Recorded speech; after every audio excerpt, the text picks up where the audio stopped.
Que les bénédictions soient, que la lumière engendre toujours la lumière et éternellement la lumière.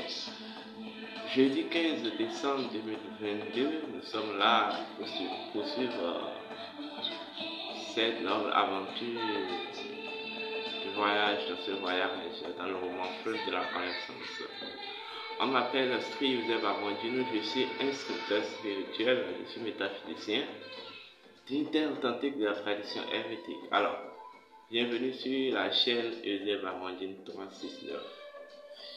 Nous n'avons pas pris beaucoup de temps aujourd'hui parce que j'ai une émission à l'Ouest TV, donc nous allons vite présenter leur thème et vaquer à notre occupation.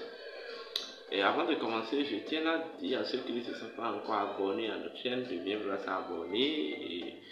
Et dans le cadre de la retraite spirituelle de l'année de Noël mystique de cette année, je vous demande de vous inscrire massivement. Ceux qui ne se sont pas encore inscrits, inscrivez-vous.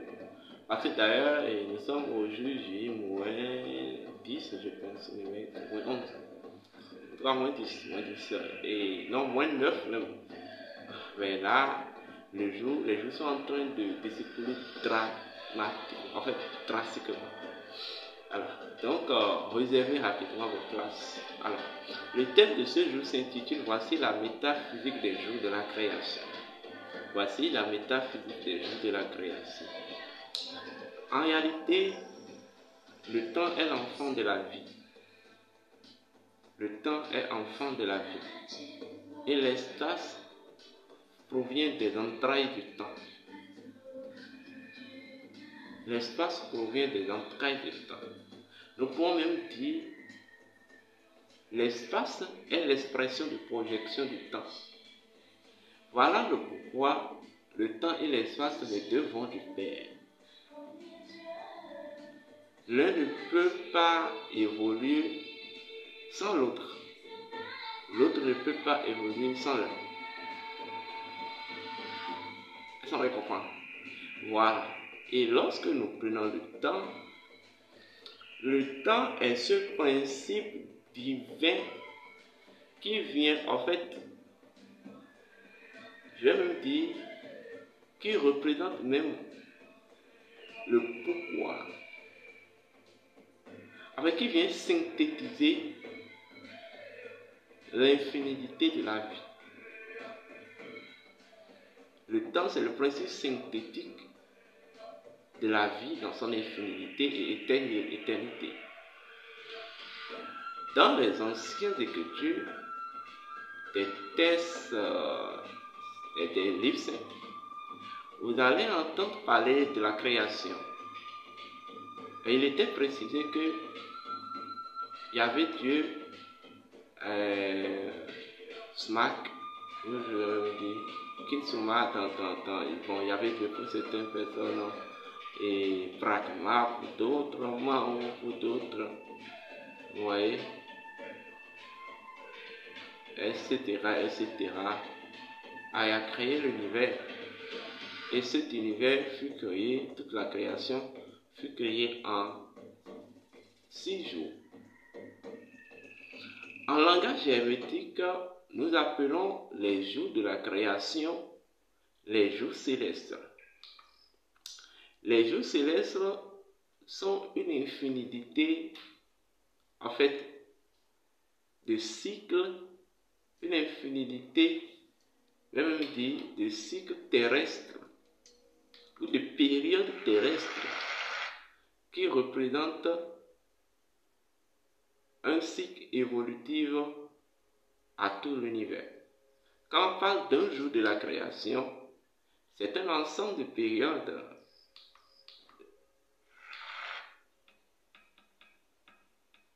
je vais dire terrestres,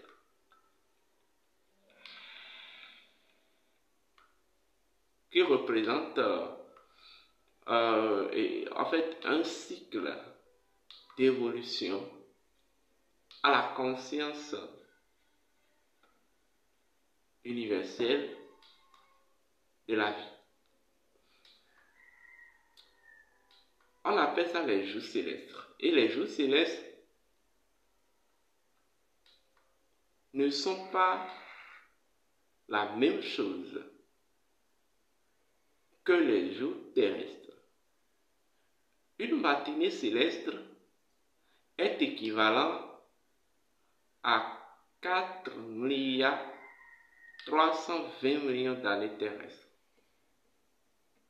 Une soirée céleste est équivalent à 4,320 millions d'années terrestres. Donc, une journée, un jour de Dieu est équivalent à 8,640 millions d'années terrestres. Donc, en fait, c'est toute une éternité qui a permis à la conscience universelle de la vie d'évoluer vers sa propre émanation, qui est la création. Voilà, c'est cela que je vous dis, le monde ne peut pas terminer. Et la terre et les hommes, de par même leur conscience collective, vous êtes jeunes dans le plan divin. Eh bien oui, c'est ça. Vous êtes jeunes dans le plan divin. Et lorsque vous prenez, l'humanité a été créée en 6 jours célestes, ce qui fait 8,640 millions d'années terrestres fois 6. Vous imaginez combien ça fait? Et le 7e jour, on dit, l'Éternel Dieu reposa. Donc, après la création, sur 8,600, après avoir créé sur 8,640 millions d'années terrestres fois 6, il reposa pendant une éternité de 8,640 millions d'années terrestres. En réalité, quand on parle du repos du Yahvé Dieu au 7e jour, au jour du sabbat, c'est pour énoncer la réalisation de haut terme. Lorsque votre être parvient à se fusionner au principe évolutif de la conscience universelle de la vie étant infinie, illimitée et éternelle, c'est en ce moment que vous découvrez, c'est en ce moment que, en fait, vous vous éveillez, c'est en ce moment que, en fait, vous vous éveillez à cette réalité-là que j'appelle la paix éternelle. La paix éternelle, c'est l'extase de l'illumination. C'est l'extase de l'illumination. C'est la perfection sur perfection qui permet à votre être de s'éveiller à sa paix éternelle. Et en fait, on parle de l'éveil à la paix intérieure. L'éveil à la paix éternelle, c'est lorsque, en fait, vous-même en tant que conscience individuelle, se fusionne ou se dissout dans la conscience collective primordiale.